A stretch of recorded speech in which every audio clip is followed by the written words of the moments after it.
All right, Psalm 63, let's call this one, Will I Remember? And that's it in this chapter, from which the title for this week's set of lessons comes around about verse 6, when David doesn't ask, will I remember? He simply says, when I remember. And it's actually going to be things that he has understood about God during the times in which he has genuinely sought God, those deeper truths that can sustain him when no one else is around. In this chapter that roughly follows the praise structure, this being the difference, he's not asking God for anything in the form of a prayer this time. It seems that this time he is simply recalling the great things that God has done for him in almost any circumstance, and he is offering praise as a result for the fact that this time he doesn't need to ask. He's already remembering why there is no need to despair in this chapter that begins similarly to Psalm 42, the famous psalm that begins, as the deer pants for the water. This one likewise is going to begin in verse 1. Oh God, you are my God.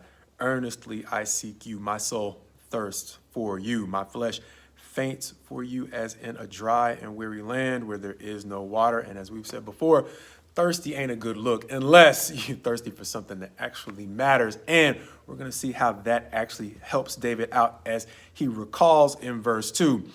So I have looked upon you in the sanctuary, beholding your power and glory. Because your steadfast love is better than life, my lips will praise you, thus the praise. And so, like we said, the routine this time does not seem to involve the asking in the form of a prayer. It is simply him recalling the way he has been encouraged by the things he's come to understand about God, and praising God for the fact that this time he's not having to pray for help as much as he is simply encouraged as he remembers these things about God. Moving on, though, verse 4 says, so I will bless you as long as I live. In your name I will lift up my hands.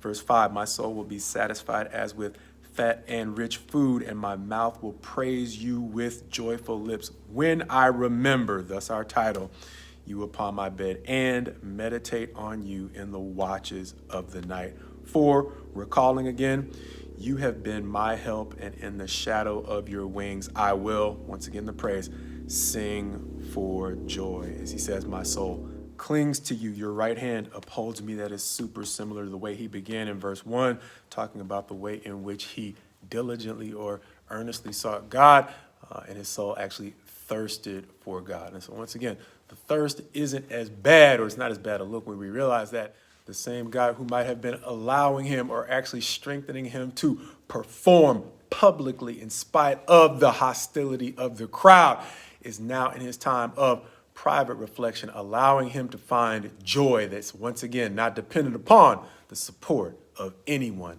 other than God. And so the reason why that stood out to me was there are times when I get a chance to hear and I get to know that no matter how well things might go in public, when I go home, I can grieve, I can be sad, I can be anxious, right? And I hear about others who help me understand that I am not the only one that way. People who are super successful come home and struggle in their private time. And so what David is seeing here is a consistency that the same way he does not need the crowd to perform well on stage, he does not need the admiration of people to have peace in private. And so being thirsty for God is a great look, insofar as regardless of what things look like on the inside, you have got consistency between God providing you success on stage and providing you peace in your private life. Why? Because there are times when things aren't going to go well in public, in your job, or whatever you do well. No matter how well you align yourself with God, there are times when he simply allows us to struggle publicly. One of the advantages of thirsting for God is that even when things don't go well publicly, he has the ability to help us pull it back together privately. And so understand, in this chapter where David is not ashamed to look thirsty, it's for good reason. It's because God is providing him consistency between the success that he can realize publicly and the joy that he can have privately. And so as we often say, my prayer for you is my prayer for me, that we understand that that term thirsty is a bad look if we allow ourselves to look thirsty in the wrong ways, but to the degree it describes our drive to understand deeper truths about God. May God bless us to have consistency in our success or excellence publicly, and the peace that he can give us privately.